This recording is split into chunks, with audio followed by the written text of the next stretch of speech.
기도하고 말씀토록 하겠습니다.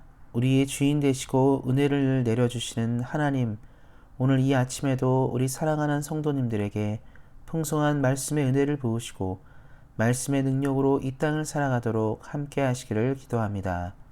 성령님을 통해 말씀을 온전히 이해하는 은혜를 허락하시고 날마다 하나님과 동행하는 삶이 되도록 도우시기를 기도합니다.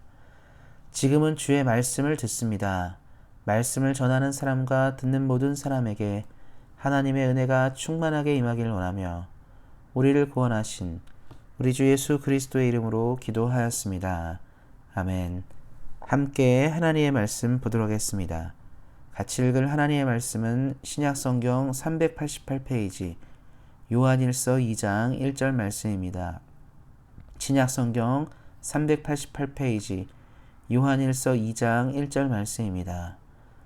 나의 자녀들아, 내가 이것을 너희에게 쓰면 너희로 죄를 범하지 않게 하려 함이라. 만일 누가 죄를 범하여도 아버지 앞에서 우리에게 대언자가 있으니 곧 의로우신 예수 그리스도시라. 아멘. 오늘은 하나님 앞에서 우리의 대언자라는 말씀의 제목을 가지고 함께 은혜를 나누고자 합니다. 믿음의 생활에서 하나님을 깊이 알아가는 것은 매우 중요합니다.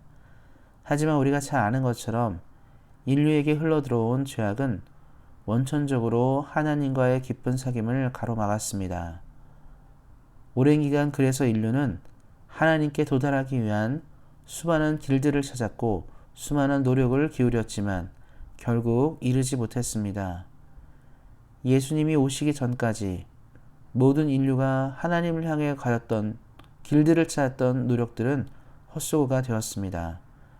그러나 하나님의 아들 예수 그리스도로 인하여 우리는 하나님께 도달할 수 있는 길이 활짝 열렸습니다. 그리고 예수 그리스도를 힘입어 우리는 하나님의 성소에 들어갈 은혜를 입게 되었습니다.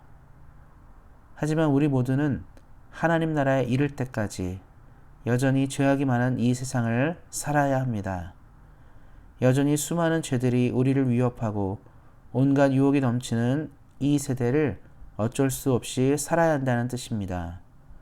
그래서 그 안에서 우리는 자주 실패하고 좌절하고 넘어짐을 경험하게 됩니다.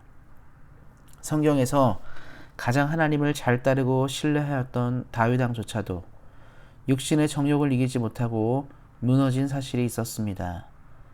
이를 보건대 우리 역시 연약하며 넘어지거나 깨어지기 쉬운 존재임을 알 수 있습니다. 바로 그러할 때를 위하여 예수님은 대언자로 우리에게 계시며 우리를 도우시는 분임을 생각해야 합니다. 본문 말씀은 예수님을 하나님과 우리 사이의 대언자라고 말하고 있고 강조하고 있습니다. 이 말은 예수님께서 하나님 앞에서 우리를 대신하여 탄원하시는 분이라는 의미입니다. 예수님은 이 땅을 사시면서 수많은 사람들의 필요를 보시고 우리가 체질이 연약하고 부족한 존재임을 불쌍히 여기셨습니다. 그는 사람으로 사셨기에 우리의 연약함에 대해서 누구보다 더 잘 이해하셨습니다. 사랑하는 성도 여러분, 바로 이 예수님이 오늘날 우리의 삶에도 대언자로 계십니다. 날마다 우리와 하나님의 관계가 깊어지고 또 하나님을 만나는 기쁨을 알아가기 원해서 늘 애쓰시는 분이십니다. 이 예수님이 우리들의 삶에 늘 충만하시기를 예수님의 이름으로 축원드립니다.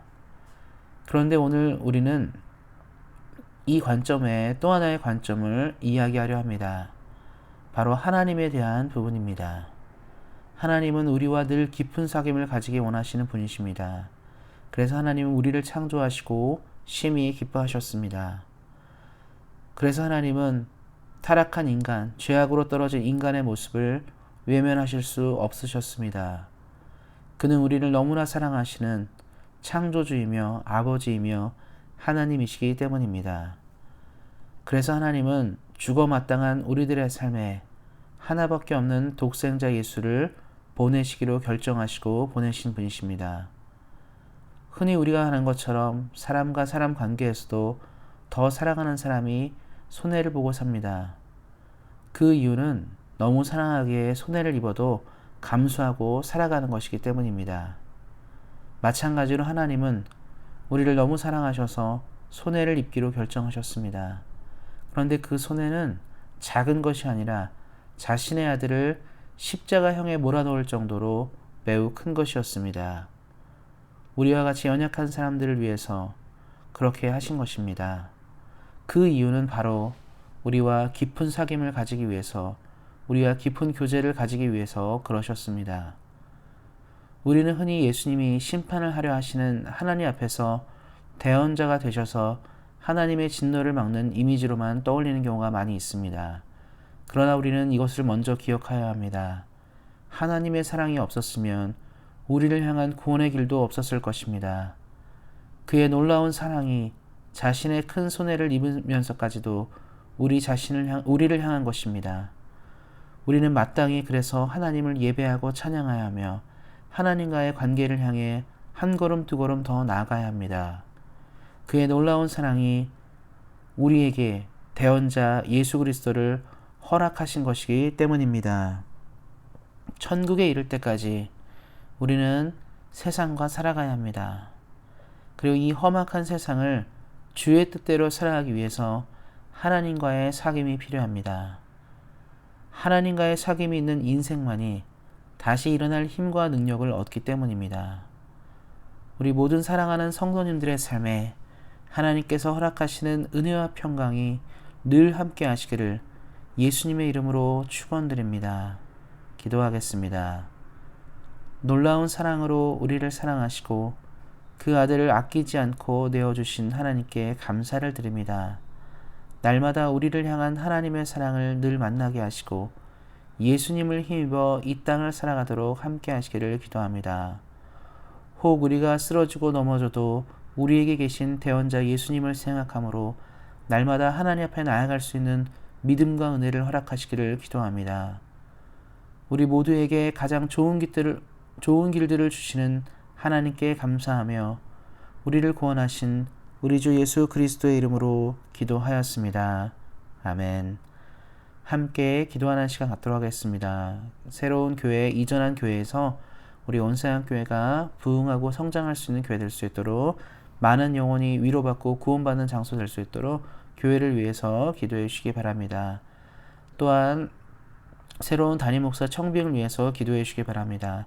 청빙위원회가 잘 구성되고 좋은 목사를 맞이할 수 있는 우리 교회가 될 수 있도록 기도해 주시기 바랍니다.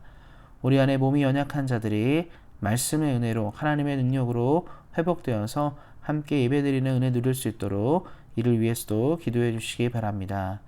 또한 기도하실 때 대한민국과 캐나다 정부가 코로나 전국을 잘 대처하고 이후에 있을 상황들도 잘 대처하는 나라 될 수 있도록 이것을 위해 기도해 주시기 바랍니다.